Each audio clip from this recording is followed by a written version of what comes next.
Olá pessoal, bom dia. Olha eu de volta aqui mais uma vez para a gente falar um pouquinho sobre os conteúdos do módulo 2 do nosso curso de coordenação pedagógica. Não preciso mais me apresentar, todos vocês já me conhecem e nós vamos falar um pouquinho, só comentar de leve tudo aquilo que vocês vão ler ou que já leram lá no módulo 2 do nosso curso, tá bom? Esse nosso segundo módulo, ele é dividido em partes, assim como todos os outros, e ele tem um tema bem interessante, que é sobre os desafios do coordenador pedagógico.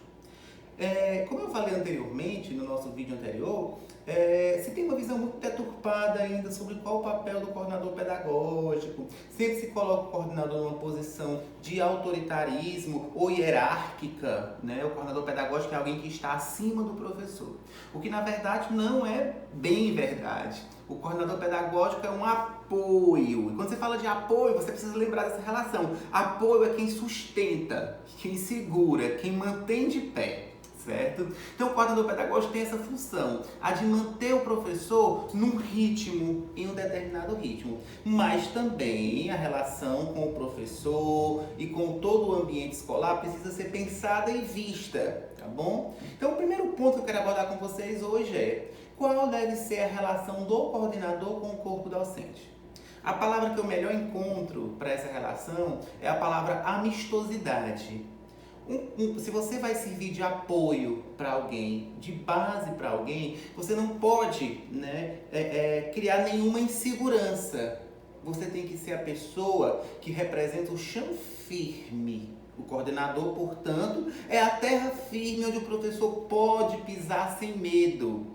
É preciso estabelecer com o professor uma relação de confiança, de bem-estar, de apoio, em que o professor sabe que ao procurar aquela pessoa se sentirá apoiado. Então é preciso se relacionar bem com o professor. Eu nunca me esqueço, de uma fala em que assisti uma vez de uma palestra de uma técnica da Secretaria de Educação do Estado do Ceará, Cristiane Holanda. E Cristiane dizia o seguinte: o coordenador pedagógico precisa conhecer a cor do sofá do professor. Porque aí você vai resolver muitas coisas. Você vai estar por dentro da vida do seu professor, alguém que você precisa liderar. Certo? Então é preciso que nós saibamos, é preciso que o coordenador seja alguém que saiba compreender o cotidiano do professor, suas limitações, seus medos, seus anseios, suas angústias. A relação professor-coordenador deve ser uma relação de parceria. De parceria. Eu aprendi também, há muito tempo, que há vezes o coordenador pode fazer muito pouco ou quase nada. Certo? Há situações em que o professor vai chegar para a coordenação pedagógica pedindo um apoio que não pode ser dado. E aí cabe ao coordenador mediar as relações com os alunos, com a família, com todo o aparato em torno do aluno. Certo? Quando o coordenador não puder oferecer nada de resposta ao professor, que seja capaz de oferecer pelo menos um abraço, vamos juntos, estamos aqui. Então a amistosidade é a palavra que define essa relação, tá bom? À medida que serve como apoio para o professor, o coordenador também deve ser aquela pessoa que medeia o processo de aprendizagem do aluno na relação aluno-professor, professor-família e família-escola. É um dos grandes desafios da educação no Brasil hoje, fazer com que a família interaja com o processo de aprendizagem de seus filhos. Infelizmente, por uma série de fatores, e o principal fator é a falta de conhecimento. Eu vejo muitas escolas reclamarem: mas a família não participa.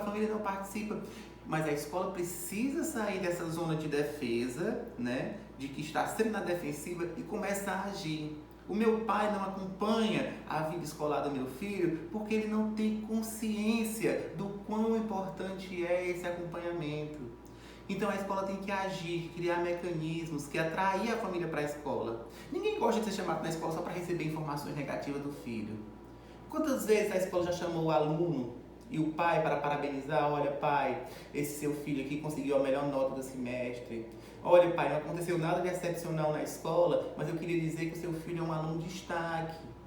Mas a gente chama sempre quando o aluno não se comporta da forma que a gente espera, assim? A gente chama sempre quando o aluno tirou nota baixa. Então o pai acaba estabelecendo com a escola uma relação de desconfiança, de insatisfação, de medo. Ele só é chamado para dar punições ou para receber notícias negativas do seu filho.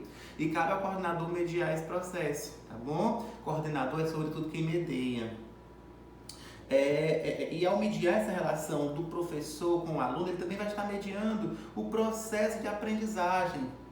Olha, há vezes em que o professor vai chegar na sala do coordenador irritado, olha, o aluno não quer nada. E eu particularmente me incomodo muito com a expressão não quer nada. O que é não querer nada? O que é esse tudo que a escola e o professor estão oferecendo? Então, muitas vezes, o papel do coordenador, né, e um desafio grande do coordenador é desarmar o professor, desarmar o aluno, que cria uma certa instabilidade na relação. Então, o coordenador também tem a função de desarmar, de mediar, né? Lembre-se sempre, o coordenador é quem medeia, quem favorece a relação. Um outro desafio bem grande do coordenador na escola é lidar com a indisciplina. Não há escola em que não haja indisciplina. E eu acho até o termo disciplina muito forte, porque quando você disciplina, você diz a alguém como ele deve ser. E aí, nesse momento, a escola perde seu caráter de liberdade, seu caráter de transformação. É como se a escola fosse um espaço para condicionar, né? Então, o professor e o coordenador, eles devem ser alguém que novamente medeie o processo de inserção do aluno num determinado meio. A escola, eu costumo dizer, ela é um microcosmo da sociedade. Todas as relações que se reproduzem dentro da escola, elas serão reproduzidas posteriormente no meio social. Então, quando eu ensino o meu aluno a viver com as regras, né, a respeitar essas regras, vejam bem, eu estou ensinando a respeitar normas. E um recurso que eu até recomendo, que sempre seja usado, é o de construção das normas da escola em parceria com o aluno.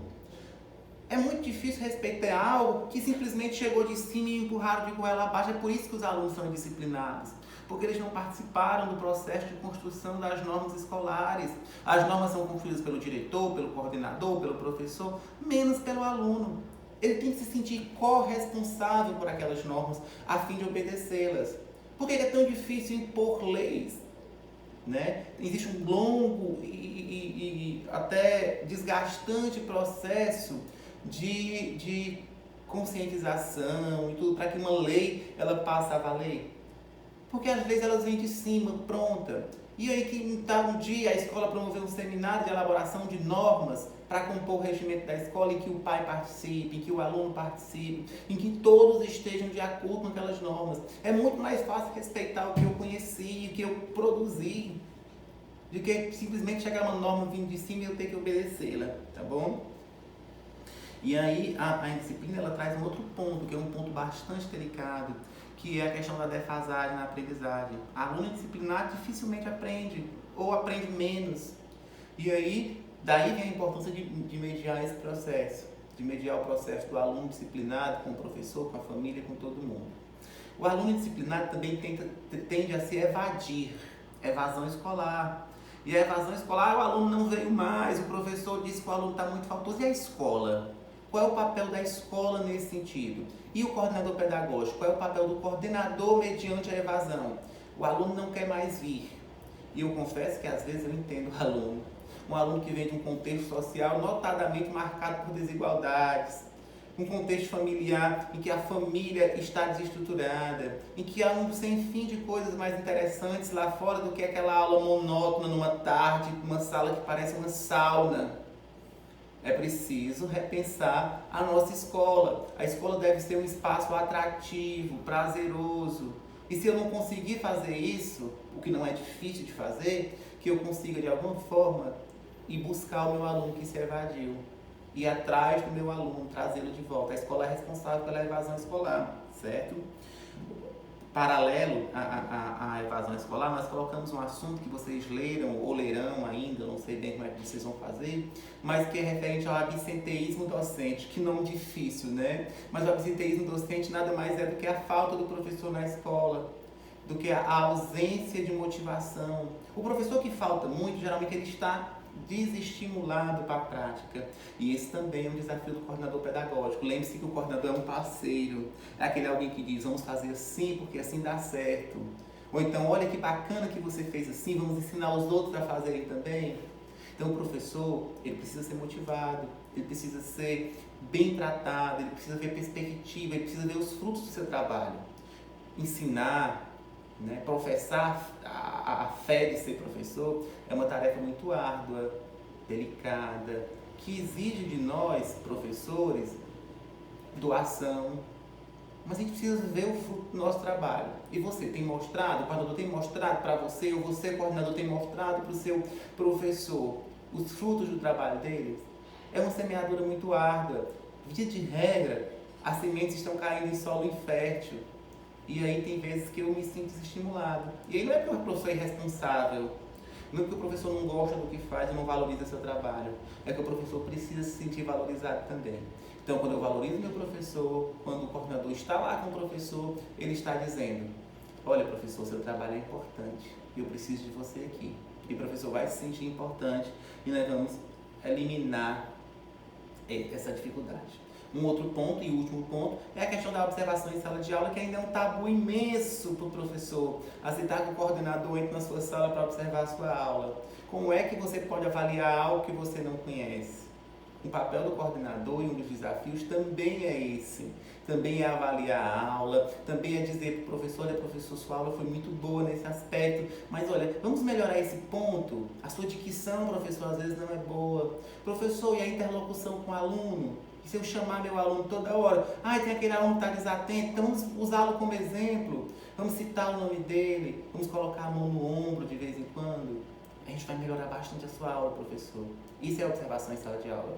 O coordenador não entra na sala de aula para criticar, para ofender, para diminuir o professor. Pelo contrário, ele entra para engrandecer, tá bom? Então, esses são os comentários a respeito dos nossos módulos de hoje. Eu espero que vocês leiam o material, que vocês estudem bastante, respondam o fórum, que é a nossa única atividade avaliativa desse módulo, e tirem as dúvidas, debatam e compreendam um pouquinho melhor que ser coordenador é ser o apoiador do professor, é ser o apontador de caminhos, é ser alguém em quem o professor confia. Há muitos desafios, mas é maravilhoso ver os frutos, colher os frutos dessa semeadura, quase sempre árida. Abraço, até o próximo módulo.